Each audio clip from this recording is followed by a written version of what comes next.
Aw bisimila don kibaru kan Kanta media jasiraw kan k'aw ɲin'a fɛ ja in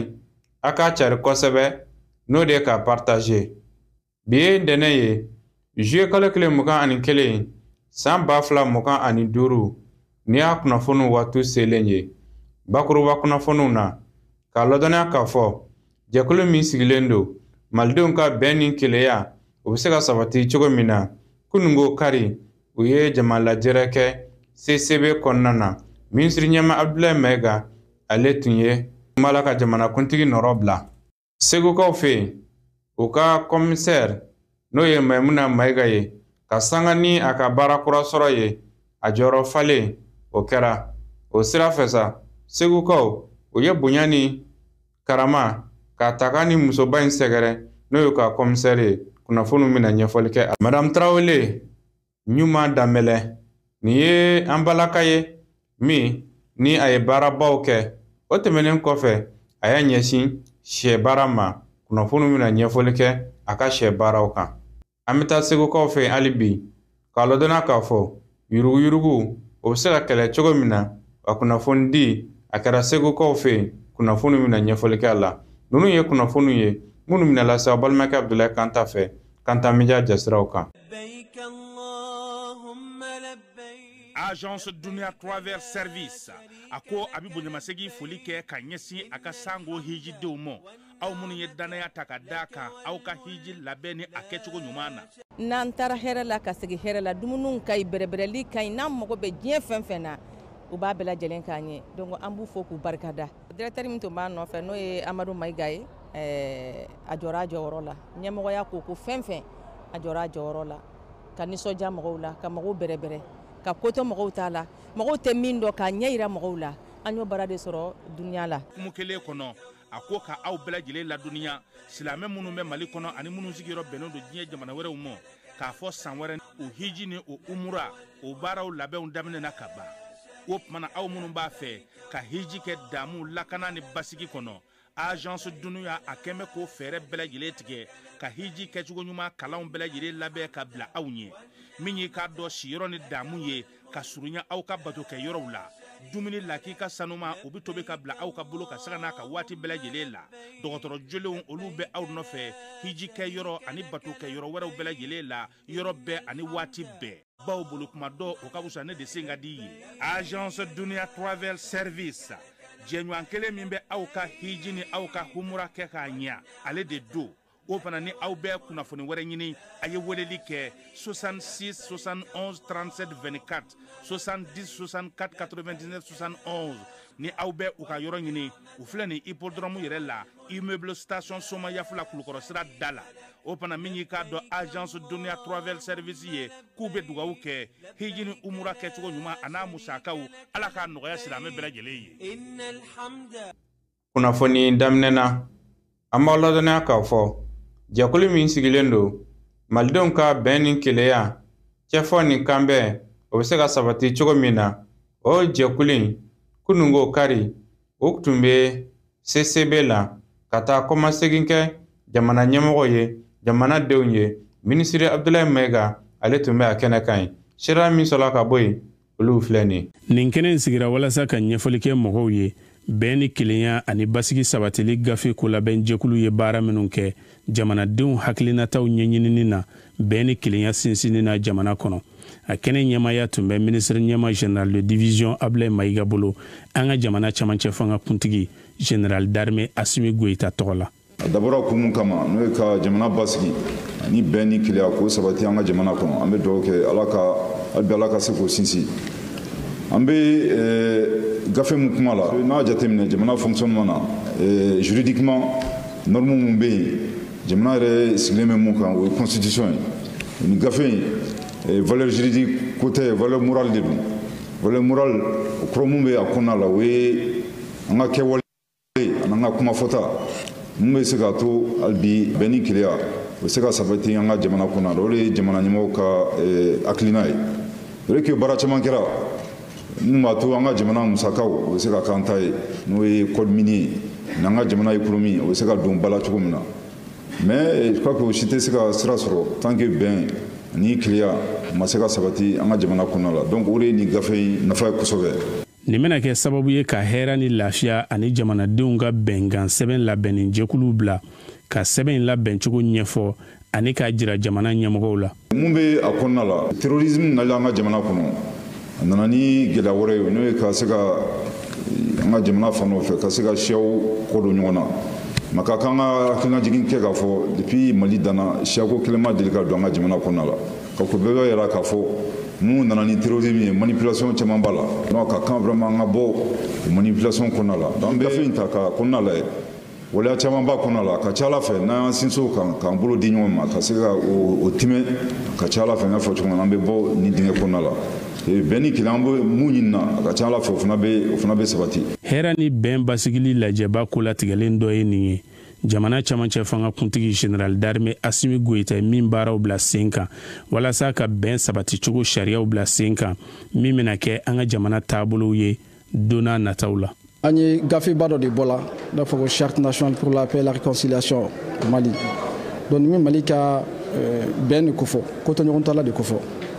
fɛn foyi tɛ kɛ min jagoyalen don mɔgɔw kan bɛɛ ka se k'i hakilina di donc a bɛ fɔ nin ma ko démocratie. Kɛnɛ o kɛnɛ a bɛ fɔ a ye na sigi a ka kuma a ye na bɛn kɛ fasodenw ye anw tɔgɔra Maliyɛn bɛɛ kan ka y'o kɛnɛ kan nafaba de bɛ nin kɛnɛ kan barisa mun na sigikafɔ caman kɛra jamana in kɔnɔ an ma bɛn an taara jamana wɛrɛ ka taa sigikafɔw kɛ yen nɔ an ma bɛn mun b'a to an yɛrɛ tɛ se k'an ka sigikafɔ k'an ka so kɔnɔna na ka kɛ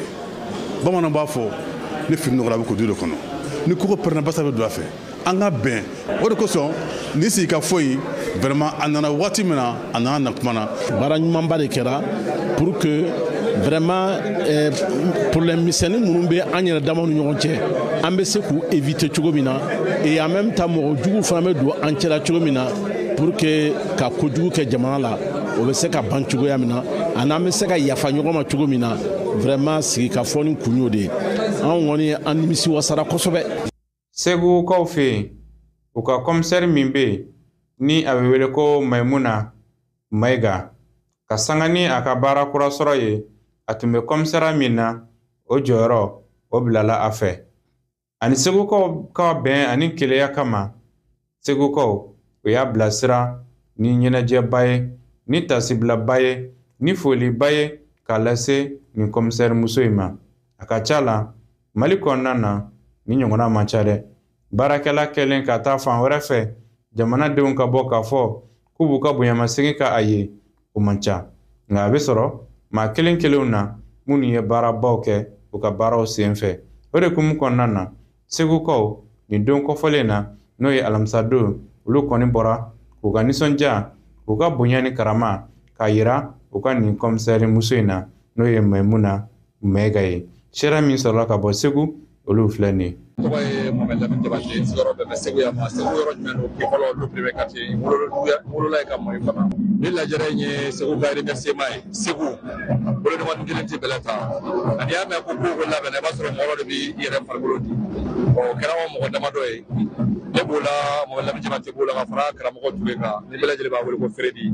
ani Segu jeunesse anw de farala ɲɔgɔn kan ka na an ka musoba min bɛ commissariat la n'o y'an ka premier n'o ye Maimuna Mayiga ye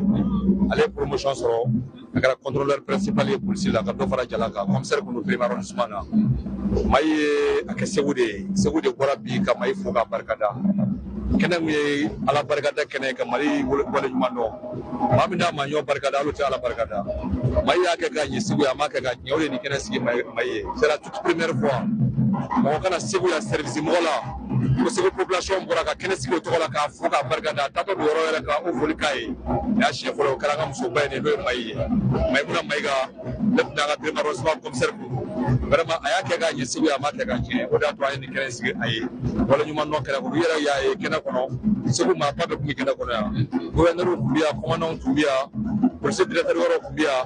ka fara an ka Segu jeunesse kan n'an ka Segu ɲamakalaw an'an ka dugutigiw an'an ka diinɛ fila sotigiw n'o ye chrétien kunda ani silamɛ kunda olu bɛɛ tun bɛ yan ka fara an ka association femmes minnu bɛ Segu yan olu bɛɛ lajɛlen tun bɛ kɛnɛ kɔnɔ ani association femmes bɛɛ tun bɛ yan bi yɛrɛ y'a jama a kɛra jamana ko da ye yan donc dɔwɛrɛ t'anw fɛ ka Segu population fo halisa nin ye message de ye hali n'anw ma fɛn fɔ nin ye message de ye nin b'a yira k'a fɔ mɔgɔ n'i nana Segu yan i kan k'i comporter ka ɲɛ kan ka misali de kɛ kan ka kɛ misali de ye ka don mɔgɔw la ka bɔ mɔgɔw la o de ye i yɛrɛ ma hɛrɛ ye ka bɛɛ kɛ i fa ye ka dɔ k'i ba ye ka dɔ k'i dɔgɔnin ye ka dɔ k'i kɔrɔ ye n'i y'o kɛ sigida o sigida la hali min ti Segu ye i b'o masaya sɔrɔ a y'o masaya sɔrɔ a kunna wolo de bɛna bɔ Segu yan a bɛna taa yɔrɔ min na an b'a ɲini Ala fɛ Ala ka kunna fana wolo ye an b'o de hukumu kɔnɔna na bi Segu tribune na jeudi le 17 juillet 2025 an b'o de la bi an ye nin kɛnɛ sigi Mayi an bɛ dugawu kɛ a bɛna bɔ yan ka taa yɔrɔ min na Ala ka ye musaya Mayi ye vraiment an y'a dabɔ an kana bɛɛ bila mɔgɔ mana sa ka wale ɲuman nɔfɛ Mayi ta kɛra a ɲɛnama de ye Mayi ye muso de ye an bɛ foli k'a ye ka barika da k'a ye. Madame Tarawele Ɲuma Danbɛlɛ nin ye an balaka ye min ye baarabaw kɛ min bɛ taa san 40 kɔ la nin waatinin na a bɛ sɛgɛnnafiɲɛbɔ la sɛgɛnnafiɲɛbɔ in a n'a ta bɛɛ lajɛlen a ma sɔn ka sigi so a ye sɛ mara k'o ka a taabolo ye sɛla min sɔrɔla ka bɔ a ka sɛ marayɔrɔ la olu filɛ nin ye. Ne tɔgɔ ye Madame Tarawele Ɲuma Danbɛlɛ. Bon sisan kɔni n bɛ sɛ baara la sinon n tun ye fonctionnaire de. Donc j'ai fait 43 ans d'activité en tant qu'agent comptable. Donc n ta kuma retraite là, j'ai ma fille qui est aux États-Unis. Nga mango karsa bon pour que ni ta retraite là ngana sigi so me fe ka furu sang. Donc ay furu sang. Kanga baraka kono. Donc maintenant amo barad la kono ngani kilintele ni ndini ndingani to Musa. Ni no de barani kala. Donc barani kono damne li abe santa mamosa. Parce que ça vaut 3 ans 4 ans. Bon menya chez dungu sabana li quoi. On y donne quand même. Ma expérience basse comme les autres pour nous mener dans la mais nous y a kalanga am expérience sur parce que am kalanga anya amateur ni amatrice de donc anya ito ba ke enfant donna là pour que absaka chômage éviter andi no yo quoi. Par exemple Mimbia c'est vrai qu'il travaille mais aller dans l'enseignement qu'on a vacances là barata bolo quoi. Donc au lieu de rester comme ça on a mango bo angana ferme kono quoi. Angana dokeno quoi. Au-delà andana shakula. Non, j'aimerais que ta vétérinaire kono kore na soro ire ya kalanga là d'accord. Mais ma kalanga ma fuske. Il faut que dans la tugo de sans vétérinaire. Asa ta vétérinaire ko. Vétérinaire be baraka depuis ibi che dundu mi faut que ta che bo ini vétérinaire be baraka. Parce que chez bano bala femme bala. C'est que tu me baraka ni vétérinaire ide. Bon, j'avais un ami, un collègue, il travaille dans la restauration. Mais actuellement, quand il est décédé. Il a adressé pour que nous marchions Willy. Depuis qu'on y a Willy, nous avons baradam na phobie. Parce que moi, c'est suivi que ni problème ben hal na re masakana be mo blakana quoi. Bon, chez Mara konona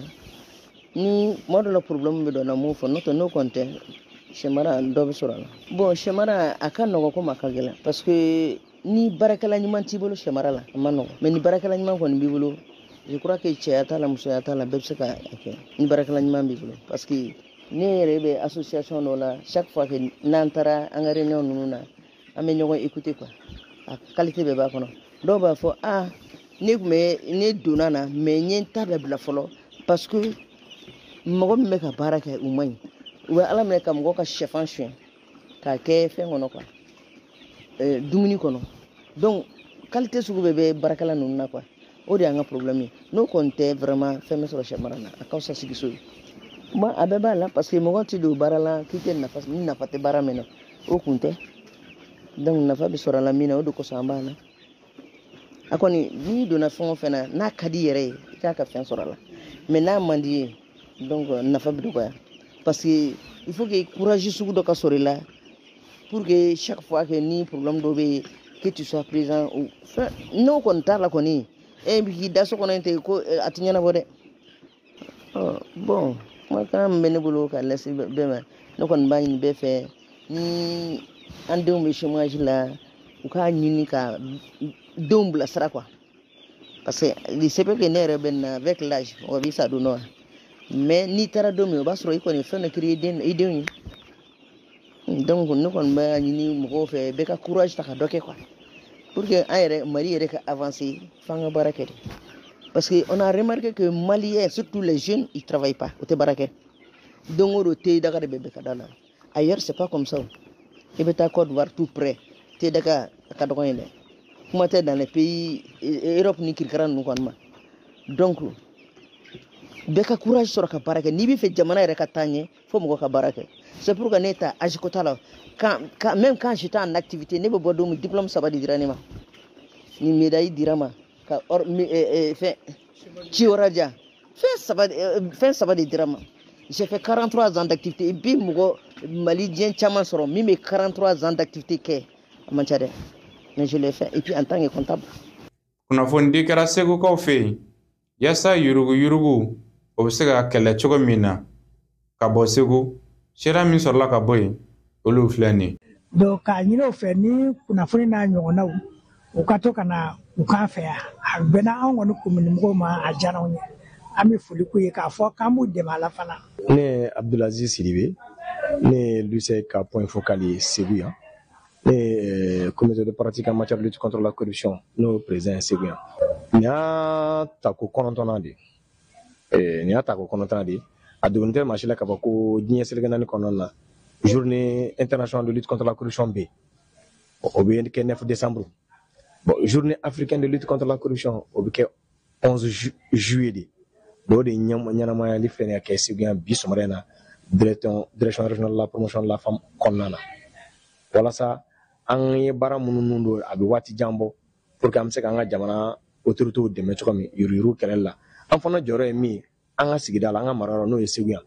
an t'a fɛ ka to ko o de hukumu kɔnɔna an ka ban ɲuman kɛ n'o ye Lucé ye ale y'an jukɔrɔma tintin ka an dɛmɛ walasa an bɛ se ka musow denmisɛnninw sifinlakaw baliku personnes à déficience n'an ko ma handicapé k'olu fara ɲɔgɔn kan diinɛ ɲɛmɔgɔw k'olu fara ɲɔgɔn kan k'olu kunnafoni yurugu kɛlɛ la k'a sababu kɛ kɔlɔlɔ min b'a la ni a bɛ tiɲɛni min kɛ du kɔnɔ jamana kɔnɔ kabila kɔnɔ ko den tɛ donc n'an y'a miiri k'a fɔ ko n'an ye nin kɛ a bɛ kɛ sababu ye Lucé bɛ dɛmɛ a ka baara kɔnɔna a bɛ kɛ sababu ye anw yɛrɛ an b'an jɔyɔrɔ fana fi yurugu kɛlɛ la k'an ka jamana ɲɛmaaw an'an ka jamana yɛrɛ dɛmɛ an'an ka sigida Segu k'o dɛmɛ a kɛlɛli la o de y'an bila nin baara in na sɔgɔmada in na kuma min bɛ ne bolo o ye ka foli kɛ bɛɛ ye d'abord an ka projet Lucé an b'o fo Gakou yɛrɛ min déplacera ka bɔ Bamakɔ parce que il n'est pas donné à tout moment k'a fɔ ko min b'i dɛmɛ k'a bɛ bɔ ka n'i lajɛ i b'a la ka baara min kɛ n'i y'o kelen o bɛ danaya dɔ de jira n'i y'a ye ko bɛ sen na fo san 9 o bɛ confiance dɔ de jira donc an b'olu fo k'o wale ɲuman dɔn CPLC mɔgɔ min bɛ Segu yan an b'u fo association fɛn fɛn bɛ Segu yan ni association fɛn fɛn bɛ k'o ye partenaire avec le projet Lucé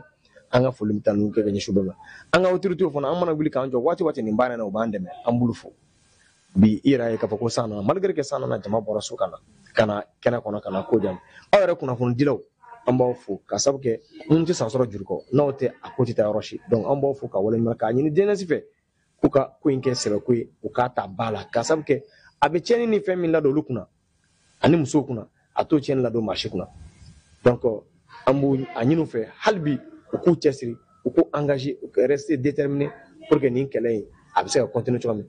don dɔ la an kana yurugu kuma fɔ Mali la fiyewu an ka kuma mɛn a kana kɛ Mali kɔnɔ fiyewu. An cɛ ka kulomajɔ la nin bɛ danse kɛ bi don kibaru la min labɛnna Kanta Media ɲɛmaaso fɛ k'a lase aw kelen kelen ma Mali kɔnɔ Mali kɔ kan an b'a fɔ wasalamu alaikum wa rahmatulahi wa barakatuhu.